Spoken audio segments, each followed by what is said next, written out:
मध्य प्रदेश के गृह मंत्री डॉक्टर नरोत्तम मिश्रा ने राहुल गांधी पर हमला बोला। उन्होंने कहा, जब प्रधानमंत्री नरेंद्र मोदी भाषण देते हैं तो जनता से वोटों की अपील करती है, लेकिन जब राहुल गांधी भाषण देते हैं तो जनता बीजेपी को वोट देने के लिए मजबूर हो जाती है। कांग्रेस की ईवीएम पर सवाल उठाने को लेकर गृह मंत्री डॉक्टर नरोत्तम मिश्रा ने पूर्व सीएम कमलनाथ पर तंज कसा। उन्होंने कहा, इसी ईवीएम से चुनाव के बाद प्रदेश में कांग्रेस की सरकार बनी थी और अब इसी ईवीएम पर सवाल उठाए जा रहे हैं। टुकड़ा टुकड़ा गैंग और जिहादियों जैसों का समर्थन करने वाले अब हिंदुओं का समर्थन कर रहे हैं। इससे अच्छी बात क्या हो सकती है।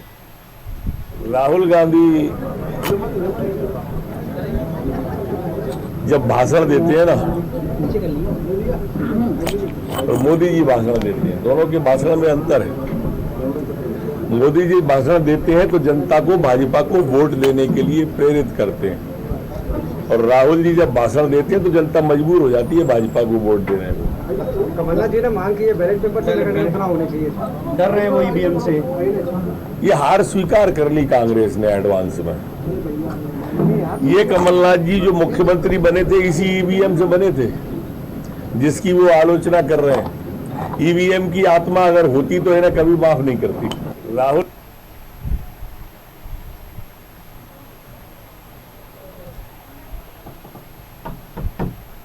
अरविंद शर्मा हमारे साथ जुड़ गए हैं, एसोसिएट एडिटर।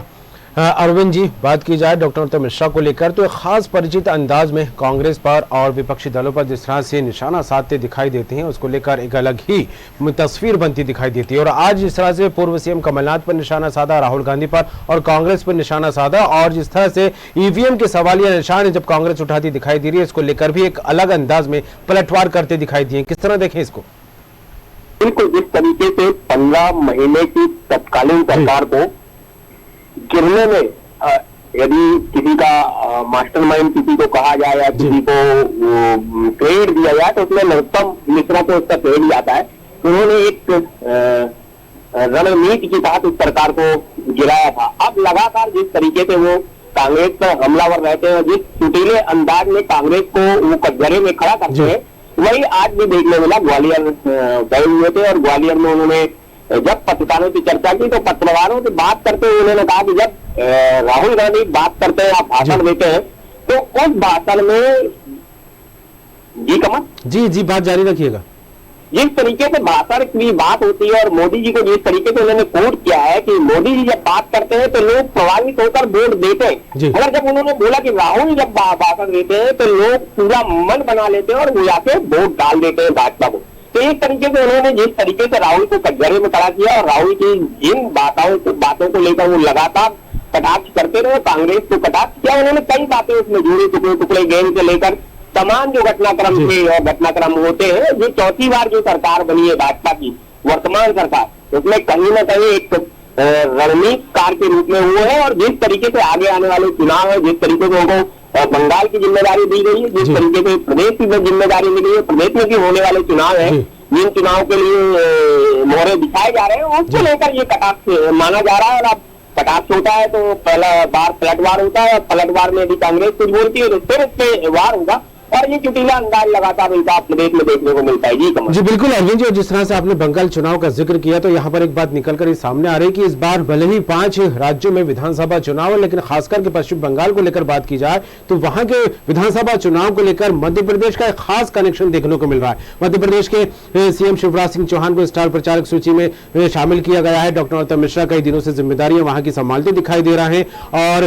केंद्रीय मंत्री नरेंद्र सिंह तोमर को लेकर बात की जाए और पहले से ही कैलाश विजयवर्गीय वहां पर जो है मोर्चा संभाले हुए, तो ऐसे में खास जो है कनेक्शन मध्य प्रदेश का पश्चिम बंगाल में देखने को मिल रहा है। इसको किस तरह देखा जा सकता है?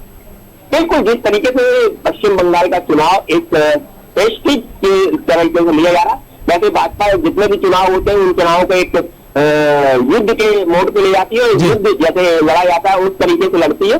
तो बंगाल चुनाव वैसे देखा जाता है और बंगाल चुनाव में जिस तरीके से मध्य प्रदेश के नेताओं को वहां पर जिम्मेदारी दी गई है, चाहे चाहे मुख्यमंत्री की बात की जाए, नरोत्तम की बात की जाए या और जो नेता हैं, विजयवर्गीय को पहले से ही लगाया गया था वहां, और उस तरीके से जिन नेताओं को वहां पर जिम्मेदारी दी गई है, अरविंद मेनन जी वहां पहले से लगे हुए हैं, काम कर रहे हैं और लगातार वो काम कर रहे हैं। तो जिस तरीके से वहां माहौल बनता दिख रहा है, जिस तरीके से वहां पे बात हो रही तो ये जो पॉइंट उठाए जाते हैं, इन पॉइंटों का उस चुनाव में भी प्रभाव पड़ेगा, और कितना प्रभाव पड़ेगा वो तो आने वाला समय बताएगा। मगर जो बातें होती हैं, जिस तरीके से राहुल के ऊपर एक कटाक्ष किया जाता है और राहुल एक पॉइंट बनते हैं और राहुल के भाषण में वो चीजें निकल के आती है जिसको उनके भाषण को कटाव किया जाता है। यही तो राजनीति है, और राजनीति ऐसे ही चलती रहेगी और इस तरीके से होगा। आप देखना होगा कि बंगाल का चुनाव किस करवट बैठता है या बंगाल में कैसे पता हासिल होती है। हाँ, जिस तरीके से नरोत्तम ने अपना